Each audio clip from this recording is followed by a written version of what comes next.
In the top right-hand corner in the red. Jin Green Wings, SOS. Right, of course, SOS, you know, this guy, like we said, he can win the tournament, he can go out in last place in the tournament. Moral of the story is that buildings don't cost supply. Tasteless quote, all right. There are enough tasteless quotes to fill every sign in this room twice over. Yeah. So, check this out here. RagnaroK taking that third expansion. Looks like he may have been driven out by a probe there in the natural. Yeah, that's pretty normal from SOS, right? He wants to just mess with you pretty much the entire game.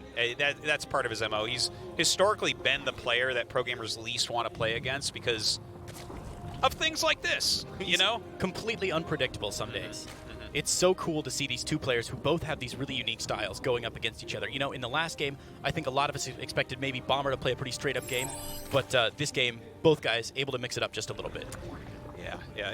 So I'm kind of sitting here looking forward to seeing what SOS is going to bring us because, you know, with all the Immortal Sentry timings and everything, right? He was actually the first person in Korea to really start busting that out. Was he really? He was, yeah.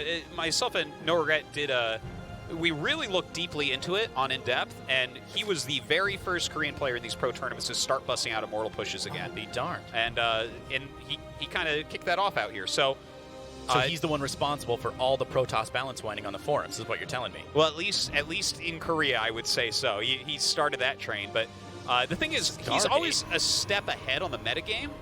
Okay. So that's why I'm kind of like, okay, what is SOS going to do? And that's a Stargate. That's not a robotics. When you say step ahead of the metagame, this is what you're talking about. Stargate, I feel like I've been seeing less and less this season. Is it going to make a comeback here? What is SOS doing? Well, I feel like it should. Like, Dark, you know, this is something that I really thought was going to happen in the finals, that we were going to see a lot more Stargate play, and we actually did.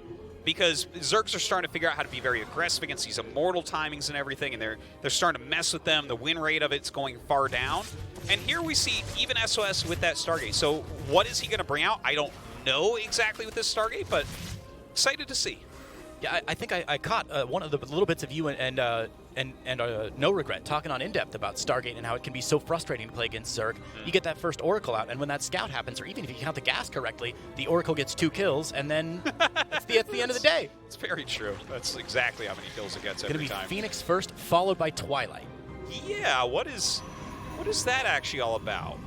The Twilight follow-up. Now, that is a little bit interesting, right? Because a lot of times you go Stargate into Archon drop, but normally you go Robo because you're going to go for High Templar Archon drop, and the Templar Archives doesn't take as long as the Dark Shrine, so not exactly sure what SOS's plan is here, but who is other than SOS, really? What's the famous quote from the American general where your enemies can't know your plan if you yourself don't know what it is? Is that a general's quote? I believe so, or at least the internet has led me to believe that. I say that all the time on my stream. I'm like, if this idiot doesn't know what he's doing, how do I know? I'm sure Twitch chat is going to roast us now. I feel like it was Rommel or one of those guys who said, you know, if you don't know your plan, then your enemy certainly can't as well. That's amazing. Glaives! Okay. This is, I mean, that's a fair opening, right? You can put on some pressure with these Glaives. Now, will he do a heavy Sentry Immortal follow-up? That's pretty popular. That's going to get caught out there. That's a shame. Yeah.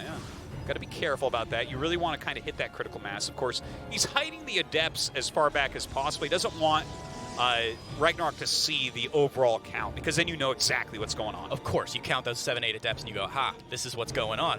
But yeah, doing a really good job here, SOS, able to keep those hidden back. Let's see, Phoenix going to scout in here. Not much to see, though, on the Zerg side of the map. No, he doesn't have a lot going on. There is a Roach Warren on the way, but a little bit late to block these Adepts. Let's see what type of damage can get done. Yeah, Zerglings against a lot of Adepts here. Glaive just a couple seconds away from finishing up. This could be a pretty promising timing here from SOS. Yeah, if he can start killing off a decent amount of drones here and follow this up with a nice Sentry Immortal timing push, that's the dream as Protoss in this situation. Absolutely. When you're on 2 base, you've got to get the damage done now and then just follow it up with something like that. But a lot of Lings have now popped out for RagnaroK. Ooh, kind of a nice split there from RagnaroK. He's going to come in and surround these Adepts. Let's see how many he can get. There's going to be another Shade here in just a moment. The Queen's coming in as well. A lot of damage going down on these Adepts who are kind of pinned up against a corner here. Looks like 3, 4, only 4 of them going to get away in that Shade, I think. 5. But just man, barely 3 health on that thing. Yeah. Wow. Okay, so that was a beautiful defense. For Ling only, that was a beautiful defense. Exactly what RagnaroK needed to do here. Coax those Adepts down, think they could trick SOS into thinking he can get some damage done on that 3rd, and then bringing that lower flank from the south but we see 5 gates going up behind this, a lot of sentries coming in, and it's almost like you know this game and you've played it once or twice, Artosis. Yeah. This is a deadly push, right? And it should be going in towards the third. The creep spread is not up there yet. He can attack from the high ground. RagnaroK's creep spread through the middle is amazing, so maybe he can get some sort of flank going onto this, but this is rather all in from sOs. You don't have a lot you can do after this push, so he needs the damage. And RagnaroK has not seen this yet. He has no creep spread up on the high ground. So here we go. sOs going to drop a couple force fields, picking off some of those Ravagers here. 1 Ravager, and then, maybe 2 are going to go down there. That Ravager with a little bad pathing there. And a nice little cleanup there from sOs. This is a good start. Yeah, SOS's push so far doing very well. That is a rough first engagement from RagnaroK. He had the right idea, get out there and engage it before it gets too close, but sOs snapping the neck of those Ravagers with his force fields. More Warpins coming. And you called it the Ling wraparound from the back there, coming off that creep spread that he had, but it's not just going to do enough. There's no way he has enough units to pin those. Oh my gosh, look at that. A little shade up here into the natural. 5 drones already going down. Yeah, kind of interesting. He chose to let that shade finish right away. Now he comes in once again to the third base. Now, he might lose a lot of those adepts, but how many drones is he going to get? This is beautiful from sOs, I think. Distracting his opponent. He knows that RagnaroK doesn't have critical mass to really engage him here on one front, so he splits his army up onto 2 different fronts here and is going to be able to pick off a lot. He still has those adepts cranking away the natural. 25 drones! Oh my god, the damage is just so big. I don't think there's much left here for RagnaroK. His supply has been doubled at this point. And there it is, the GG, and sOs going to take game number 1. Very, very nicely done from sOs. The thing is, I think RagnaroK defended the first adept attack amazingly. That was really well done. Absolutely, he did. Unfortunately, sOs just had that timing down, had that build really, really solid. Able to follow it up with exactly what we thought he was going to, and really making that next push work. Yeah, it's too bad as well that RagnaroK ran up the ramp just as sOs was ready for him, right? Those first 2 Ravagers falling right off the bat. RagnaroK had the right type of idea. You want to kind of make them use force fields further back, but he ran up. But it was like an anti-timing when he went up the ramp. Exactly. He had his units set up for a brilliant split, almost able to capture those units, trap them up against the Zerglings in the back, use those Zerglings as nothing more than Zerg force fields. But he really wasn't able to make it work. You're right. He just didn't quite have the DPS to pick those apart. Bad timing. Going to lead to an sOs victory here. What are you feeling for game number 2? Well, you know what? This is more of a macro map Thunderbird. It's much harder to do one of these pushes and kill your opponent off. You know, you kind of have your 3 bases on a high ground area. So I'm feeling the game's going to go a bit longer and RagnaroK's going to have a better shot. Absolutely. Now, Thunderbird, a relatively new map. Game is ready, though. Let's get into it, and then we'll tell you all about this map. Fight.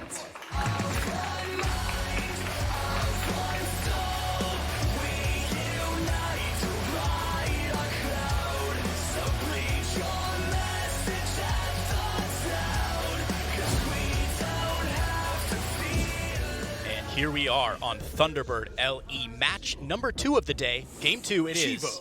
RagnaroK. You know, it's hard to hold on against some of those sharp timing attacks, no doubt about it. No matter how sharp you are yourself as a player. And RagnaroK's opponent in the bottom right-hand corner. Jin Green Wings, SOS. sOs come into play today. He wants that BlizzCon spot. I tell you what, these guys, I was looking up before the tournament today. BlizzCon, these guys are 200 points away from each other for WCS points. That is a razor's edge. These guys going to be fighting it out to the death. I think it's no secret that Dark probably a clear favorite today. So these 2 guys, I think, are going to be just battling for that second place spot. And this game, this match, is where it's all going to shake out. Yeah, that's actually really important, especially when it's a player that's close to you in the ranking. I think that's a little fake from sOs. Definitely. It's a little bit cheeky.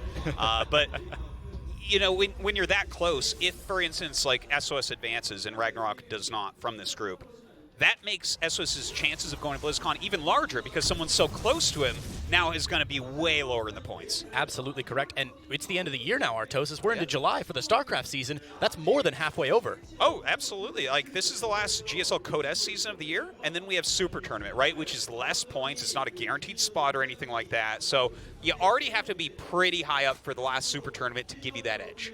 Absolutely. Now, Thunderbird, our second map here, this is a new map as of Season 2 of this year, is that correct? Yes, it came in the ladder pool, of course, somewhat recently. Right. I feel like players were afraid of this when it first came out. So many players with those mineral patches. I saw it vetoed day after day. I kept coming to the studio and I kept saying, maybe today I'm going to see Cobalt, Thunderbird, and Turbo Cruise. I know. But this this was the second map for the qualifiers, actually. So every single player that made it through the qualifiers had to play this map dozens of times. Are the pros getting more comfortable with it? What makes it a more comfortable map? Well, I think that they've gotten more comfortable now that you kind of understand when and where you want to remove these mineral patches, what type of situations that you want to open up the map on. Because if you just like erase the mineral patches and look at the map, well, it's pretty comfortable, really, right? You have your 3 bases in a very defensible area. It's kind of a big map overall as well.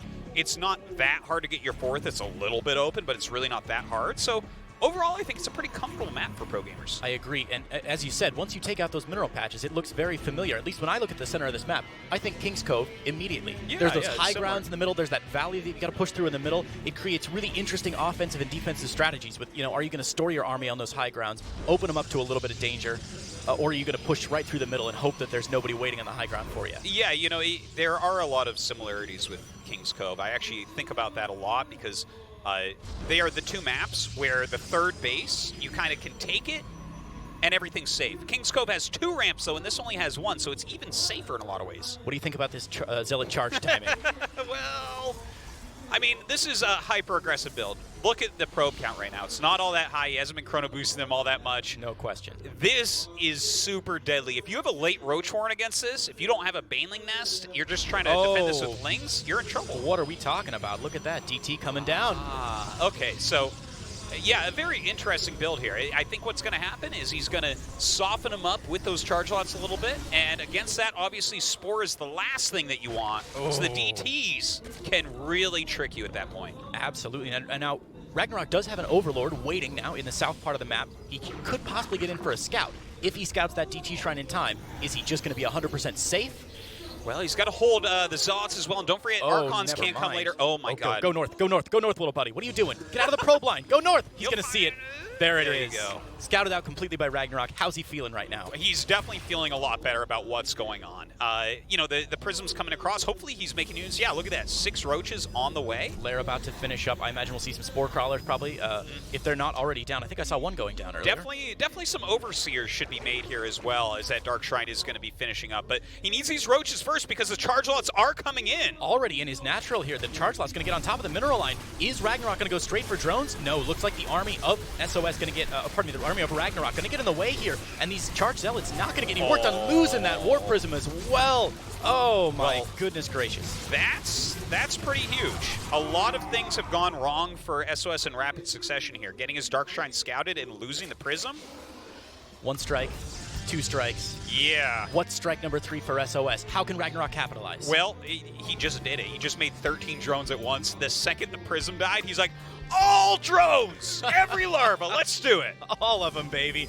It's the right call. Look at the worker count already in favor of RagnaroK, and that's about to continue to spiral up. So 10 drones ahead now at 5.5 minutes. The game, of course, nowhere close to over, though. Yeah. Well, this is a situation where RagnaroK has the advantage, but SOS is a crafty player. He knows how to apply pressure. He's going to come over here right now, in fact, with these DTs. I don't think he's going to get much done, though, to be honest. Roach is already on top to defend the natural there. That Warp Prism is going to get forced out immediately. SOS feeling confident enough to drop a Forge behind this back home. Yeah, I think he realizes that there's no sort of timing attack that he's really capable of hitting. He doesn't really have sentries. He doesn't really have immortals.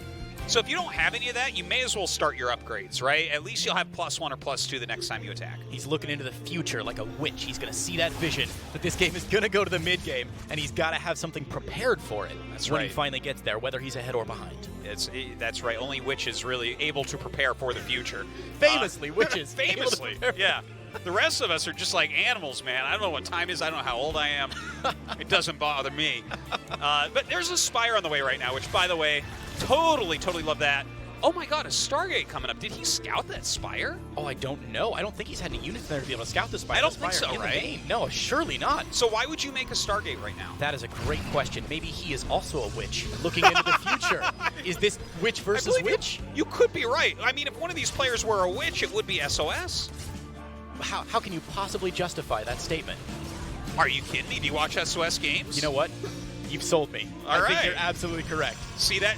That's my best argument. And I'm just like, are you kidding me? Just agree with what I say. Look at SOS's play. How is he not some sort? All right, so there it is. The scout definitely going to clarify for SOS what he's up against. We see the Baneling Nest on the way, 4th base on the way for RagnaroK as well, and SOS going with that +1, more Immortals, Photon Cannons. Well, I like what RagnaroK is doing here, right? He's making a few mutas. A lot of times you'll see Blink come in, and if you go for like a mass Ling, Bane, Roach, Ravager type of composition, and they've gone for those Stalkers, I feel like you're very, very much at an advantage as Zerg. But we don't really see the Stalkers. It looks like a very light anti-muta defense from SOS, which I think it's good for him. It gives him more of an opportunity to come back in this game. It's so smart. Sometimes you will see these Protoss players panic when they see that Spire. Cannons everywhere, Stalkers all over the place, double Stargate, Phoenix, doing something crazy because they're worried about it. But SOS, I think, being very judicious, being very cautious, seeing only 6 mutas and saying, I've made the right call here. Yeah, it really. Like, you don't see him rushing up and trying to get Phoenix range. He's not overproducing anything. You can make 4 or 5 Phoenixes and feel very good about it. Those are still going to be useful in certain ways.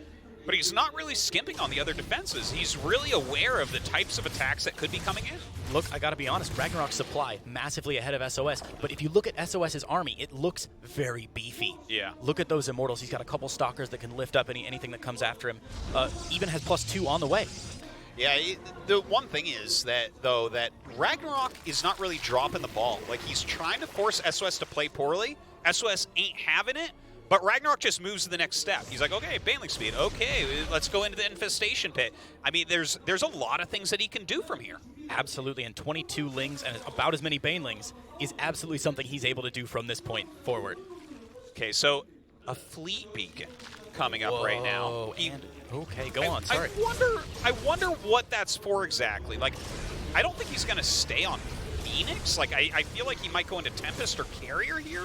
Not sure exactly why he wants to do that right now, but I guess we'll see. As a Protoss player, what do you see in this army that might lead you to Tempest? Well, maybe he thinks that he's just going to rush up into Broodlord, and then obviously you want the Tempest there. But here it is. We see the Banelings already waddling forward here. RagnaroK jostling for position. The Phoenix, of course, going to be on top of this army to scout the whole thing. But RagnaroK, I don't think there's... It's like a Queen song. You ain't going to stop him now. Yeah, look at that. A lot of Banelings coming up the ramp. Nice force fields there. A couple Biles going to come down. And here we go. Banelings rolling forward onto those Immortals, popping the shells. But there are just too many Banelings here. Shield batteries going down. Is RagnaroK getting the damage that he needs to get done here? Oh, I think so. He has so much left over after the Banelings chew through everything. Look at that. The Immortals starting to fall, but some juggling happening here from SOS, starting to pick everything up with this Prism. Able to save 3 of those Immortals. That's really nicely done by SOS. His Immort Prism was out of position early on, but he was able to scrap it back, and with those 3 Immortals shelling in the background, that's going to drive RagnaroK's army out of the way for now, but I don't think for very long. Carriers in production. What a wild game. Like, first off, the fact that SOS lived through that, I'm impressed. Right, let's start with 1A, he lived. 1B, hokey smokes, he lived. Yeah, and then 1C, or are we on 2A now? It's up to you. Okay, let's go with C.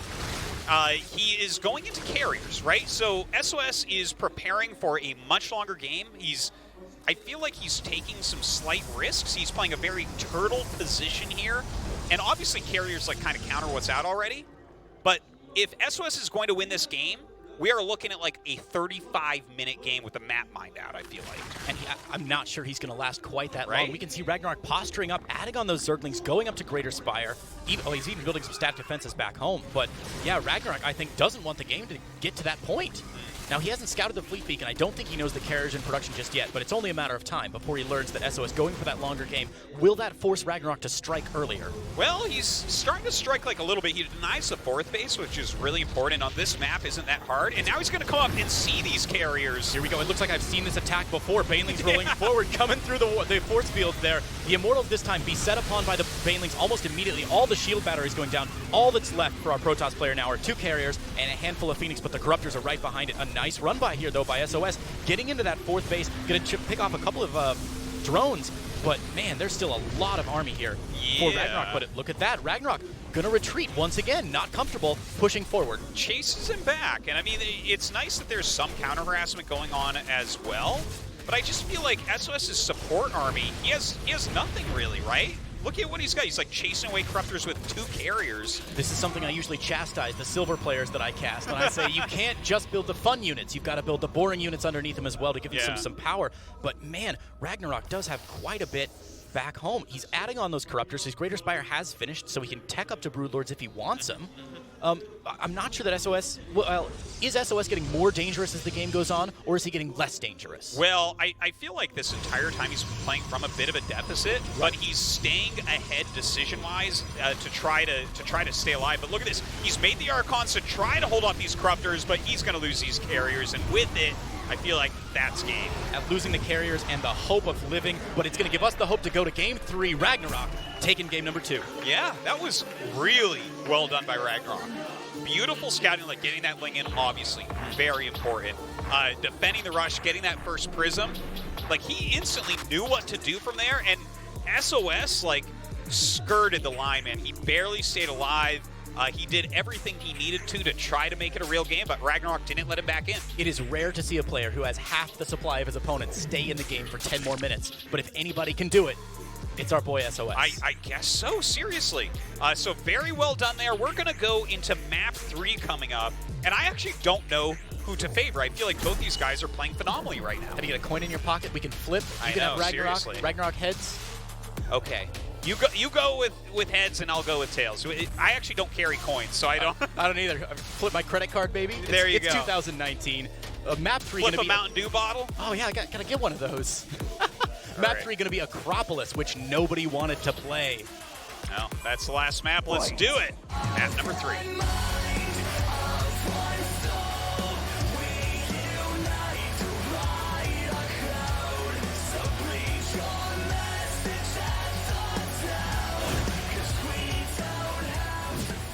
Second match of the day, game number 3 in the bottom right-hand corner. In the blue, Chivo, RagnaroK. Just, again, phenomenal play that last game. I'm so impressed. Just all of his decisions, his attacks, beautiful. Absolutely, and his opponent in the top left-hand corner in the red. Jin-Air Greenwings, SOS. Of course, I love what SOS tried to recover with there. Like, he did just enough to stay alive and tried to get into that air army. He was just trying to absorb attacks. Oh my god, yes. Everything we say doesn't matter. Man, I was about to start talking about how happy I was that SOS didn't GG out, but nothing matters. Here we go. How many cannons are we going to see, Artosis? 3. 3. Let's go with 3. I like that. I'm going to stick with it. Probe immediately getting scouted and drop. Ooh. Now, let's not forget, he primed him with this. He did last game. That's right. Faked him out. You fake the pylon the one game, and then you do it the next game. SOS is just the trickiest, brainiest player that there is. Where is that Carl Sagan gif of him exploding his brain with all the IQ, only one drone picking away at that pylon? That's not going to be enough.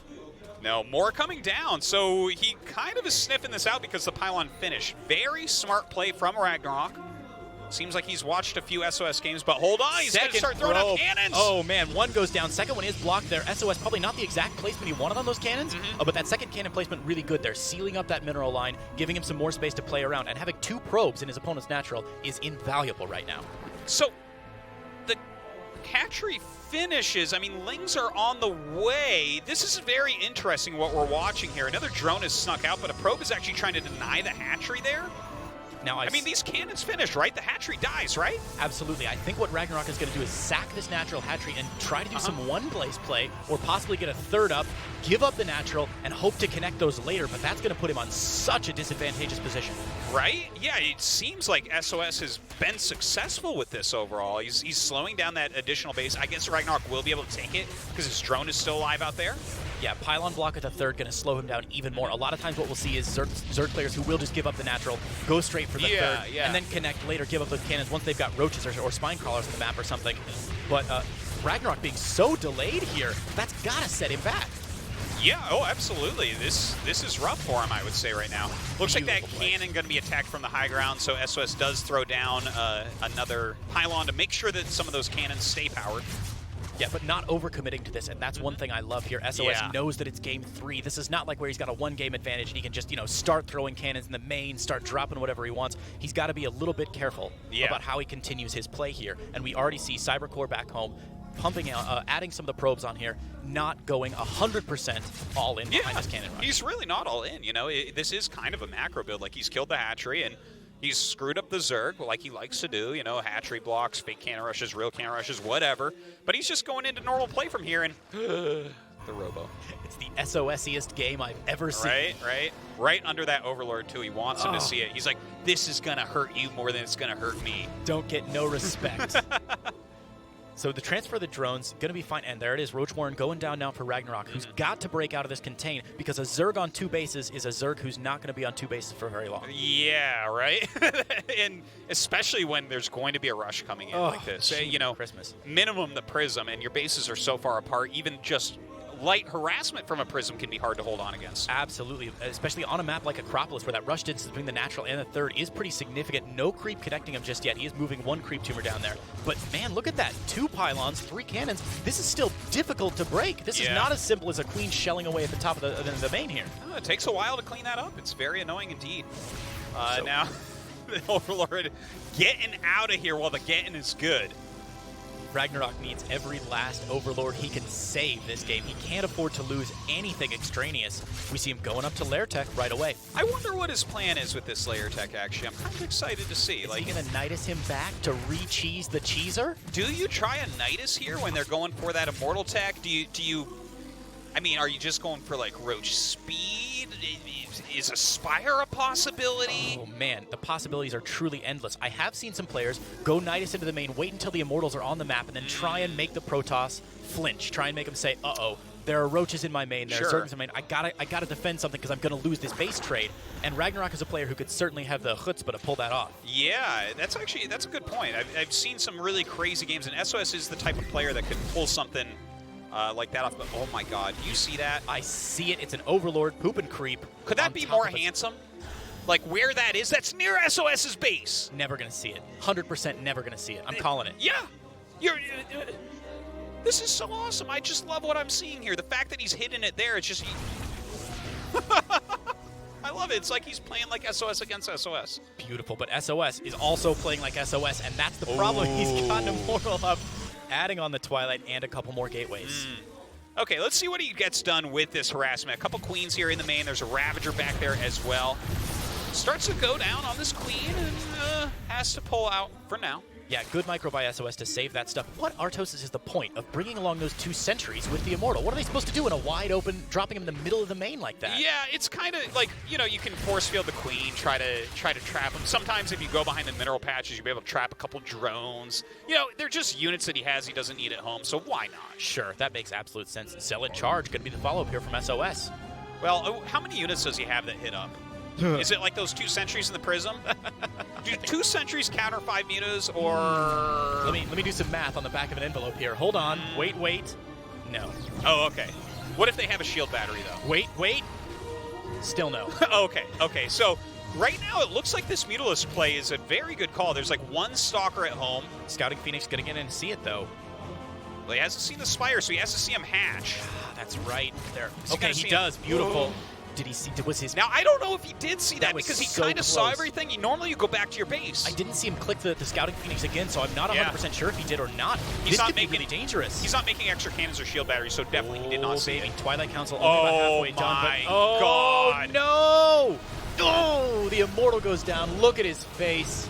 SOS in some trouble right now. That poor human being. That is a crippling loss. Well, I mean, he cannon rushed into an Immortal push, so I don't think you're going to get many people agreeing with you that he's a poor human being. But yeah, let's see if he can hold off these mutas. I meant in that small instance. Okay. You're absolutely right, yeah. But you have a lot of empathy. It's a nice thing to see.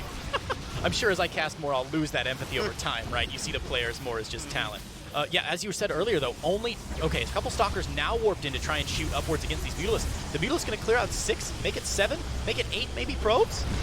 They've done very well so far. And don't forget, he's forcing Stalkers. He killed the Prism and the Immortal, the 2 sentries.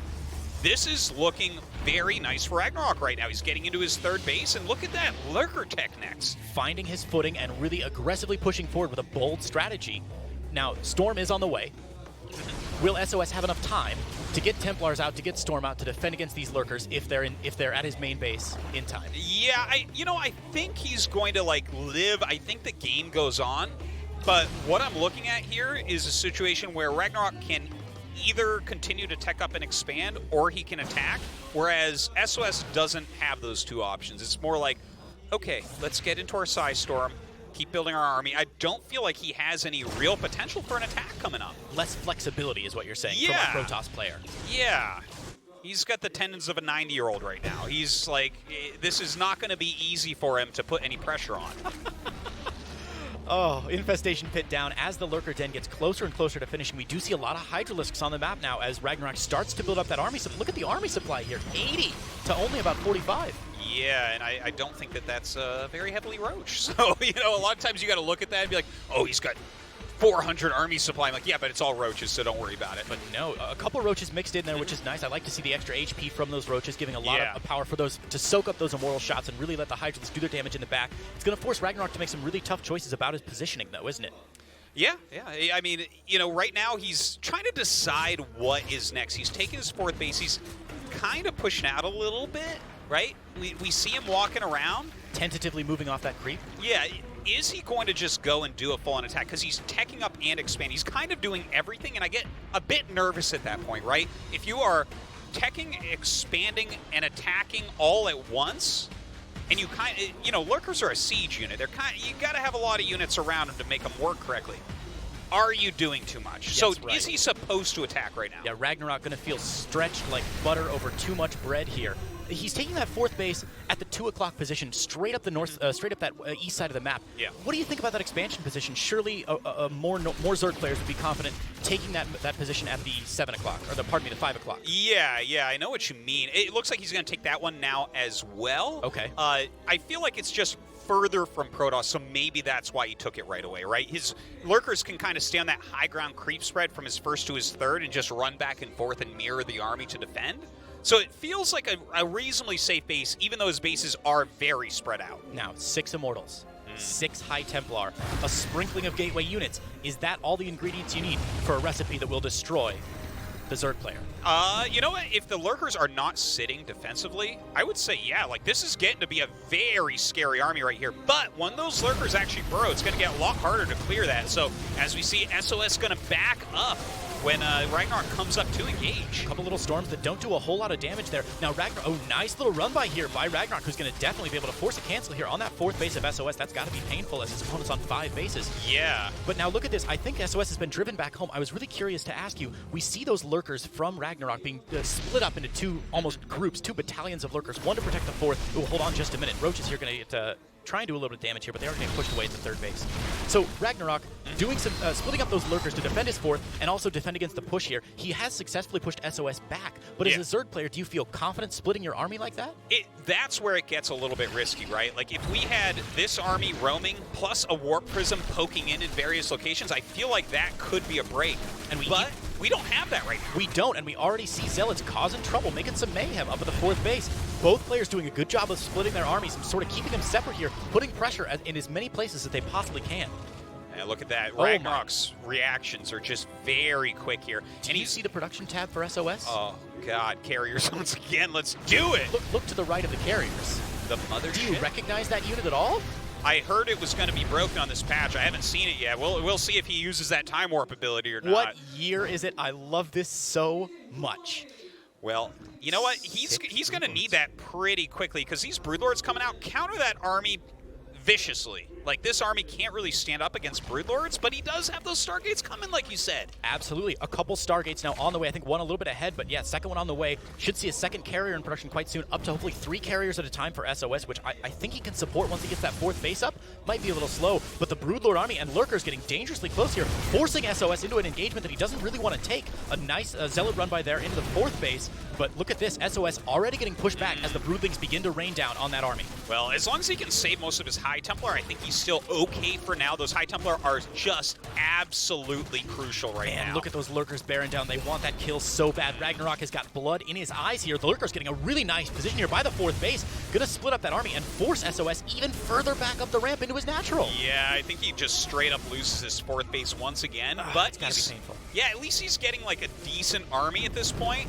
But can he hold on against this push? This push is so scary for his ground units. This is like the push you see on the back of the box art for Legacy of the Void. Lurkers, Broodlords, Hydralisks, everything you could possibly want, even clearing up that debris to widen that ramp for a better engagement. All right, trying to come up right now. He has so many Lurkers here to siege. That Adaptive Talon's really going to help him out as well. Beautiful Psy Storms going down on the Hydras, though. If he can clear that anti-air, the carriers can do the rest of the work. Absolutely. Once those Hydralisks are gone, the ticking time bomb begins, and SOS has complete control of the map to wipe away his opponent little by little over time. Yeah, I think he's done a great job as well with some of this little harassment that we see on the side at that 4th base, kind of abusing the fact that this is a slow-moving army from RagnaroK. But look at RagnaroK pull back. I think that this is a hard move for a lot of Zergs to make, but beautifully done by RagnaroK. A hard move, but the right move. You're absolutely correct. So often we see Zerg players get confident with these armies. They're like, I've got Broodlords and Lurkers. How could I possibly die against this? The answer is Psy Storm, going up a ramp. Exactly the right answer is Psy Storm, going up a ramp. But RagnaroK showing that he has a lot of discipline, backing away from that fight and saying, I can't take this now. Building a second Spire even to get those upgrades cranked out twice as fast. Yeah, and we just saw again, you know, the Greater Spire is that Spire up at the top of the map. Unscouted. You were right. He's just never going to find it. Chips on the table. That's like a ninja base on one of those 4-player maps. Just build it. It'll never happen. That is so funny, too, because imagine if he had caught that when the Greater Spire was making. Oh, my God. Totally different game, but SOS got to feel confident now. Pushing past, he's taking that 4th base now. It's interesting. Both these players, getting their expansions up to the west side and the east side of the map, not expanding toward the center. Is that because they know their opponent has a slow-moving army and they want to stay as far away as possible? I feel like it is. That's definitely a part of it, at least. And, you know, the thing is, you can try to abuse things like that with Warp Prisms, with Niduses. We haven't seen the Warp Prism play yet from SOS, I think because he's been a little bit behind. It's hard to afford. Sure. But the Nidus play coming in, I love to see this from RagnaroK. I didn't see what was loaded up into that Nidus. I'm not sure it'll matter. The Nidus not going to finish here, so a nice defense there by SOS. Another Nidus going down, it looks like just for movement for RagnaroK, to have some more access, maybe to the corner of the map, or even just psych SOS out a little bit. There's a Nidus and you don't know where it is. Yeah, I mean, you may as well. It's so cheap. Just throw the exits everywhere at that point. Yeah, absolutely. Void Rays on the way now as well.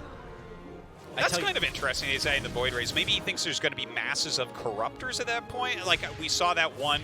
They also are decent at removing Niduses, I guess, but an interesting choice from SOS. This is cute. More pressure on the 4th base for SOS. RagnaroK doing a good job keeping his opponent busy, keeping his opponent on the back foot. This slow-moving Golden Armada with the motherships and the carriers coming across, going to take a long time to respond to that, giving him just enough time to put some pressure on that base. But he's going to lose a lot of Lurkers and not get a lot for his money. Yeah, that's a very clear cleanup right there from SOS. I guess the Lurkers aren't as important right now. Right. Especially considering we see what he's making. He's going up to over 20 Infestors at this point. Goodness gracious. Getting Neural, just focusing on upgrades as well. We're really getting into one of those crazy late games, and this feels to me like a game that this could go 40 minutes. Beautiful. Okay? I hope you went to bathroom before the cast. I did not, and I was about to make that joke, so thanks for calling me out on it. Oh, I shouldn't have had that coffee before we started. Okay, so wow, you said 20 Infestors on the map already? Or I guess 10 believe we're up to like 22 right now, if I'm not mistaken. He's got Neuroparasite as well. This is, dig in, fellas. We're going to be here for a while. Well, this is the type of army that you can just grind with for days. Obviously, you can get a very strong army as Protoss as well. I think most people right now feel like this part of the game is slightly Zerg favored. And I mean, it's going to be hard. When you see that many Infestors and you can't just kill them with mass feedbacks in 2 seconds, you know, it turns out it gets a little bit more difficult. A little bit more difficult indeed. Now, correct me if I'm wrong here. I feel like both players have a distinct defender's advantage here with their armies. Slow-moving, high DPS. Neither of them is really... Oh, my God, he missed it. Get it. Oh, no. The that edge patrol, of the creep. He can barely You'll never see the creep. You'll never see it. It's not going to happen. So both players, again, I think with a distinct defender's advantage here, neither one wants to attack into the other one. What do you do when you see yourself on the cusp of a 40-minute game as, pick your favorite, Zerg or Protoss player, what do you do to say, okay, I've got 30 minutes to figure out a way to garner an advantage here? What can you really do to put yourself in a positive position to win when these two huge armies eventually crash into each other? Well, I think that what you want to do as the Zerg player is not let him hit your fringes. And we see that with all the creep colonies, all the spore colonies, I mean, the spores, the spines up at the top right. He doesn't want that harassment on the sides because that's where Protoss, I feel like, has to do it. For Zerg, this push is it. Mass spores, mass creep, bring your whole army up behind it. I feel like that is the way you do it. Eventually, you're going to force those engagements, and they feel a little bit Zerg favored then. I lose my caster credentials. You're never going to invite me back to the GSL. The Greater Spire has been scouted. I am going to kick you down a well like we're in Sparta, okay? Because You should have known this was going to be a 40-minute game, Now, and is he eventually the whole map would be seen. Is he going to pick off that upgrade? It's going to be Yeah. real close. He's going to get it, though, for sure. Yeah, it looks like Ah, what a shame. We see immediately another Spire going up back home for RagnaroK, and DT Blink on the way for SOS. Is he just doing it for the memes, just so Reddit can upvote him a couple times? Well, I think, again, you're trying to get some harassment on the sides done as SOS, and DT Blink, the thing is, if you save one DT one time with DT Blink, it's paid for itself. Absolutely. So there is absolutely no reason not to get it in a big game. It reminds me of Marauder Concussive Shell when we see a Terran yeah. who doesn't get it 30 minutes in the game. And you're going, what are you doing? You can only have Forgotten. It's a good upgrade. Get it. You get Neo Steel Frame before you He's get like, Concussive Shell. I'm going mech. I'm not making rush. Still get it. Come on, man. So RagnaroK doing a pretty good job of responding to this and really cleaning this up, and I feel like he's got to stay on his toes. These are some of those skill checks that we talk about a lot. It's not like a micro skill check like raising a supply depot on time, but one of those scouting and awareness skill checks where he's saying, I'm going to keep pressuring you time and again. You've got to always be ready. Yeah, look, I actually love the way that SOS did this, and RagnaroK's taking it very seriously, trying to clean it, but the fact that he left a high tempo there, I've actually never seen that. I've seen these little squads where you put a couple of mortals on the side, you don't need them in your main army, the charge lots obviously, but to have a high Templar there to help against those Hydras, that was actually a beautiful little squad of units from SOS. Not a mistake from SOS then. Nice. I like when you see that kind of play where somebody does something a little bit innovative. Speaking of innovative, an Oracle. Just for the revelations? Oh, yeah. I think that's beautiful. Like, you want to keep track, where are those infestors? They're generally burrowed. Where are the broods? Maybe you can start hitting things from range if you know that you're in a safe area. So I think it's always good to get a couple of those later on in the game. I think you're absolutely correct. I think if we're honest with ourselves, that's one of those seriously undervalued skills that we see that really separates, a good player from a great player, where a great player is able to find the value and realize, hey, this Oracle's not going to do anything, but those revelations are going to pay for themselves 10 times over. Absolutely, it is. Like, if you see the units, if you can do that for the long term. I mean, I know it doesn't last as long as it used to, but it's still such a useful spell. Another little strike force coming out here for SOS. Going to be immediately driven away by that spine crawler forest. That is a lot of spines. Like, I love that RagnaroK has devoted so much to that, because that would be the one weak spot on this map. His army is more towards the center. The creep spray at the bottom is fantastic, and he's got that great spine force at the top. So RagnaroK is just playing a magnificent late game. Here we go, man. I'm feeling some tingles. We see those two big blobs of red and blue coming at each other. The first neural parasite has gone down, and that Archon is not long for this world. We got a scorpion maneuver right there. Get over here. Beautiful. You're not. I'm not trapped in here with you. You're trapped in here with me, right? Yeah. I love that, though. Just picking off the one unit. I mean, we're in that portion of the game where it is very likely the map could get mined out, and every single piece of resource matters. So even sniping one Archon at this point, you might look and be like, dude, he's got 4K gas ping.